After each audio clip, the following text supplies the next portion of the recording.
Mantan terpidana kasus Vina Sakatatal dalam memori peninjauan kembali yang digelar di Pengadilan Negeri Cirebon pada Rabu 24 Juli 2024 menyebut kematian Vina dan Eki pada 2016 silam karena kecelakaan lalu lintas. Bagaimana tanggapan keluarga Vina yang tetap meyakini kematian Vina karena pembunuhan? Bagaimana pula nasib 7 rekan Sakatatal yang ditangkap dan dipenjara karena divonis membunuh Vina? Sidang peninjauan kembali Sakatatal, salah seorang yang telah divonis bersalah atas kasus pembunuhan Vina dan Eki di Cirebon pada 2016, diisi dengan agenda pembacaan memori PK oleh kuasa hukum Sakatatal yang berjumlah 23 orang. Dalam memori PK yang dibacakan secara bergantian selama kurang lebih 4 jam, menguraikan lebih dari 10 novum atau bukti baru. Salah satu novum yang dipertegas dalam persidangan adalah kematian Vina dan Eki bukan karena pembunuhan dan pemerkosaan, tetapi karena kecelakaan lalu lintas. Salah satu kuasa hukum Sakatatal, Titin Prialianti, menyebut novum kecelakaan itu berdasarkan ada baret di motor sekitar 20-30 cm dan di trotoar jalan yang sesuai dengan warna motor. Novum lainnya adalah tidak ditemukannya luka tusukan. Novum tersebut memperkuat bahwa Sakatatal tidak bersalah. Tim kuasa hukum optimistis dikabulkan Mahkamah Agung. Jadi novum pertama sampai ketiga itu yang memperlihatkan kondisi korban ketika berada di rumah sakit.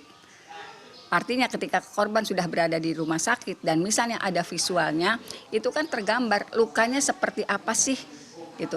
Apakah betul ada rupa sayatan di wajah, apakah betul ada luka tusuk di perut, karena visual di rumah sakit itu memperlihatkan jelas korban meninggalnya kemungkinan akibat kecelakaan gitu dari luka-lukanya.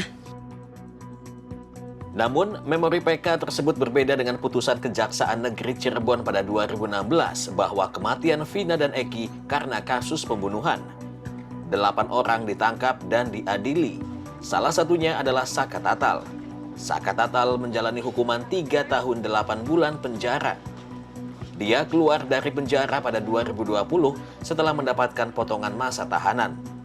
Berbeda dengan 7 terpidana lainnya.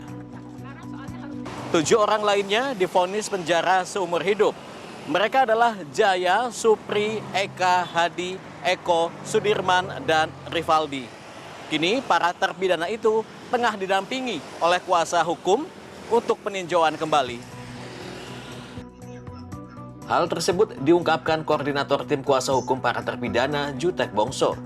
Saat ini bukti baru atau novum tengah dipersiapkan. Salah satunya akan memperkuat novum yang menyebut kematian Vina dan Eki adalah karena kecelakaan lalu lintas. Pasti tujuan kami kan untuk membebaskan dia. Ya, mereka ini kalau mereka tidak bersalah, jalannya cuma satu, lewat peninjauan kembali, karena ini sudah produk hukum, sudah inkrah. Kita tidak bisa merubah selain lewat PK, karena ini produk hukum, putusan pengadilan, kita harus hargai apapun putusan pengadilannya, walaupun banyak kejanggalan, ya kami koreksi lewat PK. Memori peninjauan kembali yang menyatakan Vina tewas karena kecelakaan dibantah keluarga korban ini. Tim kuasa hukum keluarga Vina tetap meyakini bahwa kematian Vina dan Eki tersebut karena pembunuhan. Hal itu terlihat dari sejumlah luka yang dialami. Kita tetap berpegang teguh kepada putusan pengadilan yang sudah inkrah, bahwa di situ memang terjadi penganiayaan berat sehingga menimbulkan kematian. Jadi seperti pembunuhan berencana seperti itu kan.